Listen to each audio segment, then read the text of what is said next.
Hola amigos, en este vídeo hablaremos sobre las fuentes de poder o fuentes de alimentación, espero les guste. Podemos definir fuente de alimentación como aparato electrónico modificador de la electricidad que convierte la tensión alterna en una tensión continua. Remontándonos un poco en la historia describiremos que en la industria no se contaba con equipos eléctricos, luego se empezaron a introducir dispositivos eléctricos no muy sofisticados por lo que no eran muy sensibles a sobretensiones, luego llegaron los equipos más modernos que necesitaban de bajos voltajes y por lo tanto eran muy sensibles a sobretensiones, cambios bruscos o ruido en las tensiones de alimentación por lo que se ha iniciando la construcción de fuentes de alimentación que proporcionaran el voltaje suficiente de estos dispositivos y que garanticen la estabilidad de la tensión que ingresa al equipo. Hoy en día los equipos electrónicos, en su mayoría, funcionan con corriente continua, así, el dispositivo que convierte la corriente alterna a corriente continua, en los niveles requeridos por el circuito electrónico a alimentar, se llama fuente de alimentación. En resumen, la función de una fuente de alimentación es convertir la tensión alterna en una tensión continua. Tipos. Las dos fuentes que podremos encontrarnos cuando abramos un ordenador pueden ser AT o ATX. Las fuentes de alimentación AT fueron usadas hasta que apareció el Pentium MMX, es en ese momento cuando ya se empezarían a utilizar fuentes de alimentación ATX.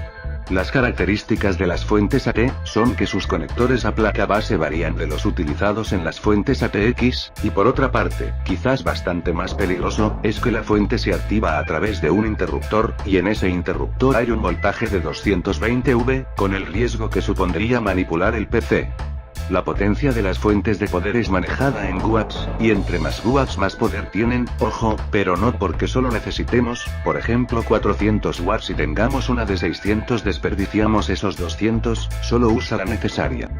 Conectores. El conector ATX de 24 pines. Es el que alimenta a la placa madre, antiguamente de 20 pines, la norma actual prevé 24 pines.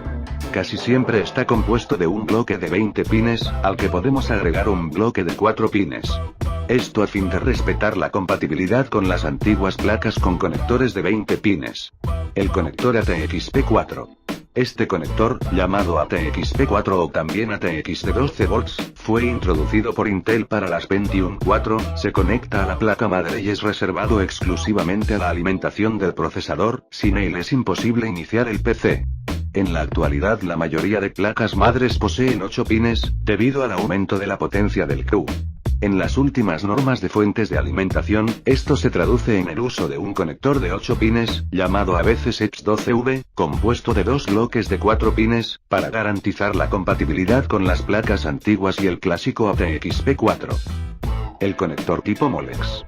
El más clásico, aún presente en todos los PC, a veces utilizado directamente en la placa madre, MCI, sirve para conectar el disco duro y unidades de todo tipo, lectora, grabadora. Algunas tarjetas gráficas también pueden necesitar este conector.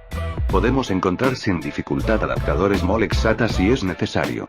El conector SATA, aparecido con la norma del mismo nombre, está presente en todos los PC modernos, una fuente de alimentación de calidad debe poseer 4 como mínimo.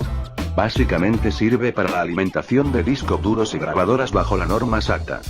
El conector PCI Express para tarjeta gráfica.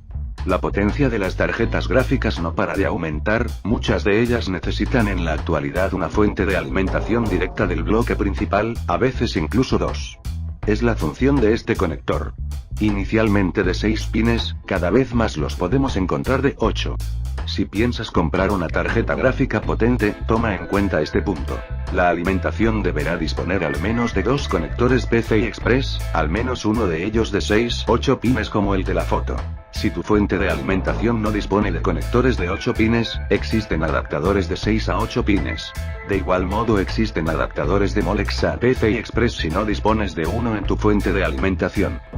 En la siguiente gráfica se muestra más a profundidad la certificación y la eficiencia de watts.